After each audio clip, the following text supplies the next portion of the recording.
বাংলাদেশ জামাত ইসলামী ক্রমশই তাদের কাজকর্ম, কথাবার্তা এবং আচার ব্যবহার দ্বারা তারা যে একটি মডারেট ইসলামিক পার্টি, তারা যে তালেবানদের মতো নয় এবং তারা যে বাংলাদেশে শরিয়া আইন চালু করবে না, বরঞ্চ আরো তারা আধুনিক বাংলাদেশ গঠন করবে, যে বাংলাদেশে দুর্নীতি থাকবে না, স্বজনপ্রীতি থাকবে না, লুটপাট থাকবে না, আইনের শাসন থাকবে, কিন্তু তারা জনগণের উপর ইসলামকে চাপিয়ে দেবে না বা ইসলামিক নিয়মকানুন চাপিয়ে দেবে না, এই ধরনের একটা বিষয় তারা পশ্চিমাদেরকে এবং কিছুটা ভারতীয়দেরকেও বুঝাতে সক্ষম হয়েছে।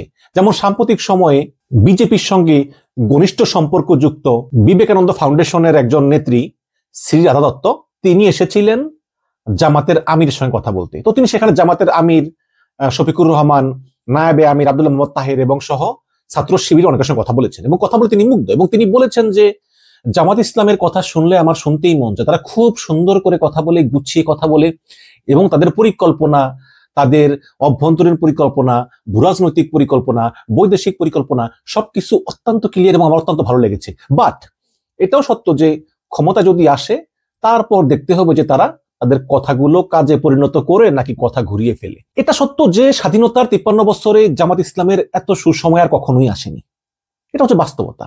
এবং তারা এখন ক্ষমতায় চলে যাওয়ারও স্বপ্ন দেখছে। এবং অতি সম্প্রতি বেসরকারি সংস্থা ইনোভেশন তারা একটা জরিপ করেছে এবং সেই জরিপের তথ্য অনুযায়ী আওয়ামী লীগ নির্বাচনে অংশ না নিলে 45.6% পাবে বিএনপি এবং জামাত ইসলাম পাবে 33.5%। তাহলে 33.5% ভোট তারা কোথায় 5 থেকে 33.5। এবং ধারণা করা হচ্ছে যে আগামী যে নির্বাচনের বাকি আছে 6-7 মাস, এই 6-7 মাসে কিন্তু জামাতের জনপ্রিয়তা আরো বাড়তে পারে। দেখা যাক কি হয়। তবে এখন নতুনটা খবর যে ভারতের পত্রিকা এই সময় একটা রিপোর্ট প্রকাশ করেছে যে 5 কারণে জামাত ইসলামকে ক্ষমতায় দেখতে চায় মার্কিন যুক্তরাষ্ট্র। অবাক করা বিষয়, যে মার্কিন যুক্তরাষ্ট্র ইসলামকে পছন্দ করে না এবং ফান্ডামেন্টালিস্টদেরকে পছন্দ করেই না, তারা চায় সমস্ত বিশ্বে প্রগতিশীল সরকার আসুক, প্রগতিশীল মুক্ত চিন্তা, বাম বা মধ্যপন্থা ইত্যাদি, সেই তারা কেন চায় যে জামাত ইসলামী বাংলাদেশের ক্ষমতায় আসুক? এবং 5টা কারণ, সেই 5টা কারণই তুলে ধরবো আপনাদের কাছে। এই সময় লিখেছে জামাতকে 5টা কারণে পছন্দ করতে পারে মার্কিন যুক্তরাষ্ট্র। ভারতের বাংলা দৈনিক এই সময়ে প্রকাশিত এক বিশেষ প্রতিবেদন অনুযায়ী বাংলাদেশের রাজনীতিতে পুনরায় প্রাসঙ্গিক হয়ে ওঠা জামাত ইসলামকে কেন আমেরিকা পছন্দ করতে পারে তা ব্যাখ্যা করেছেন একজন বিদেশি কূটনীতিক। প্রতিবেদক অনামিত্র চট্টোপাধ্যায়ের লেখা পূর্বের হাওয়া পর্ব 3-এ লিখেছেন যে ইসলামী জোট গড়ে জয়ী হতে কি পারবে জামায়াত? শিরোনামের প্রতিবেদনে ওই কূটনীতিকের নাম প্রকাশ করা হয়নি, তবে সেই কূটনীতিক বলেছেন যে তিনি 5টি কারণে জামাত ইসলামকে আমেরিকার পছন্দের দল হিসাবে চিহ্নিত করে ফেলেছেন অলরেডি। প্রতিবেদন এবং কূটনীতিকের উদ্ধৃতি অনুযায়ী জিজ্ঞেস করা হয়েছিল যে বাংলাদেশে জামায়াত কেন আমেরিকার এত প্রিয়। জবাবে তিনি বেশ কিছু দিক তুলে ধরেছেন, তার ভিতরে প্রধান 5টি কারণকেই সেই কূটনীতিক বেশি গুরুত্ব দিয়েছেন। নাম্বার 1, সেটা হচ্ছে যে জামাতের অনেক নেতা উচ্চ শিক্ষিত এবং বাণিজ্যিকভাবে সফল, এই কারণে তারা কৌশলগতভাবে বেশি গ্রহণযোগ্য ও উপযোগী মনে হতে পারে। নাম্বার 2, জামাত নেতারা আচরণগতভাবে অত্যন্ত ভদ্র এবং সুন্দর এবং তাদের সঙ্গে কথা বলার সুযোগ রয়েছে। এটি কূটনৈতিক ব্যবস্থাপনায় বড় একটি বিবেচ্য দিক। মানে আপনি জামাতের যত পরিণত হোক না কেন চাইলেই কথা বলতে পারবেন।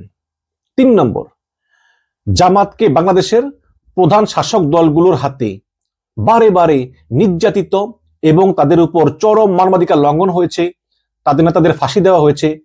এটাকে একটি ইতিহাসের অংশ হিসেবে দেখা হয়।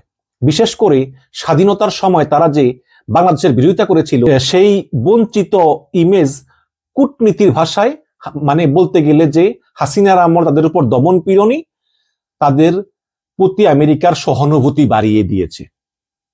4 নম্বর, জামাত গণতান্ত্রিক প্রক্রিয়া অংশগ্রহণ করে এবং তারা কিছু পরিমাণে রাজনৈতিক নিয়ম কানুন মেনে চলে এবং তাদের দলের ভিতর আভ্যন্তরীণ গণতন্ত্র রয়েছে। যেমন আওয়ামী লীগ মুজিব ফ্যামিলি, বিএনপি জিয়া ফ্যামিলি, জামাত এরকম না, জামাতের দলের ভিতর ইন্টার পার্টি ডেমোক্রেসি আছে, এটা তাদের গ্রহণযোগ্যতা বাড়িয়েছে বলে বিবেচনা করা হয়।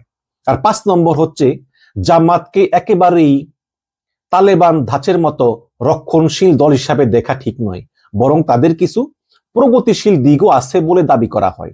অতএব আমেরিকা দৃষ্টিকোণ থেকে জামায়াত ইসলাম নিয়ন্ত্রিত, শৃঙ্খলাবদ্ধ ইসলামী শক্তি হিসাবে বিবেচিত হতে পারে।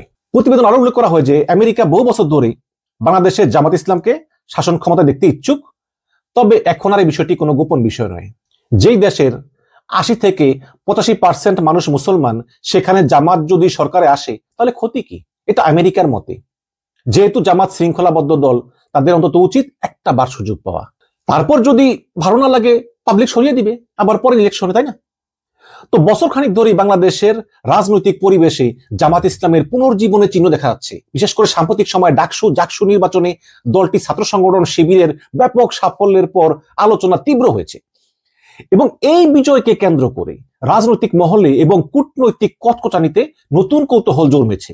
সে প্রেক্ষিতে বিদেশি কূটনীতিকদের মন্তব্য আরো তাৎপর্যপূর্ণ হয়ে উঠেছে।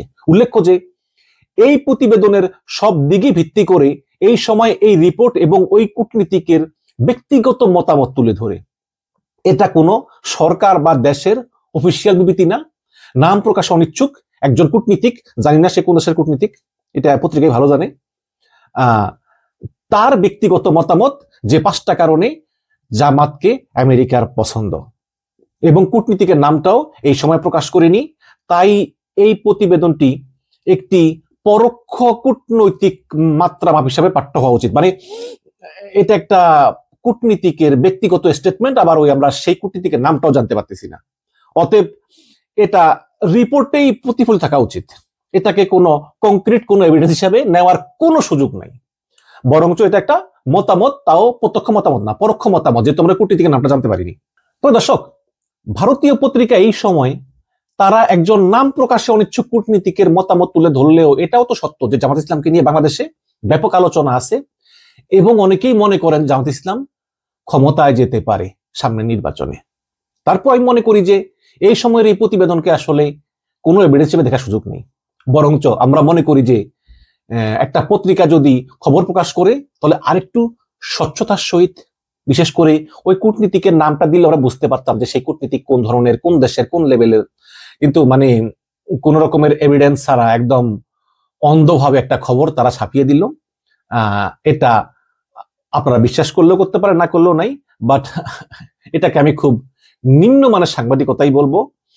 এবং আমার মতে যে আমেরিকা জামাতকে পছন্দ করে কিনা, করতে পারে, কারণ জামাতের সঙ্গে আমেরিকার এর আগেও ভালো সম্পর্ক ছিল।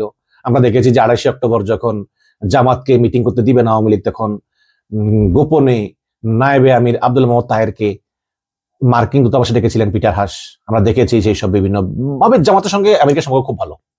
এবং সাম্প্রতিক সময়ে ভারতও মোটামুটি এই জামাতের দিক থেকে দৃষ্টিভঙ্গি একটু পরিবর্তন করতে শুরু করেছে। কারণ ভারত মনে করতেছে যে যদি বিএনপি ক্ষমতায় আসেও, তারপরেও বিএনপি পারবে না আওয়ামী লীগকে পুনর্বাসন করতে। কারণ যদি বিএনপি চায়ও যে আওয়ামী লীগ ফিরে আসুক, এই জামাত ইসলাম, এনসিপি তারা রাজপথে ব্যাপক আন্দোলন করবে ইসলামী দলগুলোর সহ। সুতরাং জামাত ক্ষমতায় আসুক আর না আসুক, শেখ হাসিনাকে পুনর্বাসনের জন্য জামাতের সমর্থন একান্ত প্রয়োজন। এই কারণে ভারত আস্তে আস্তে তাদের গোল পোস্ট চেঞ্জ করতেছে। রাজনীতি দর্শক খুবই জটিল জিনিস। রাজনীতিতে স্থায়ী বন্ধু, স্থায়ী শত্রু বলে কোনো কিছু নাই, সবই পরিবর্তনশীল।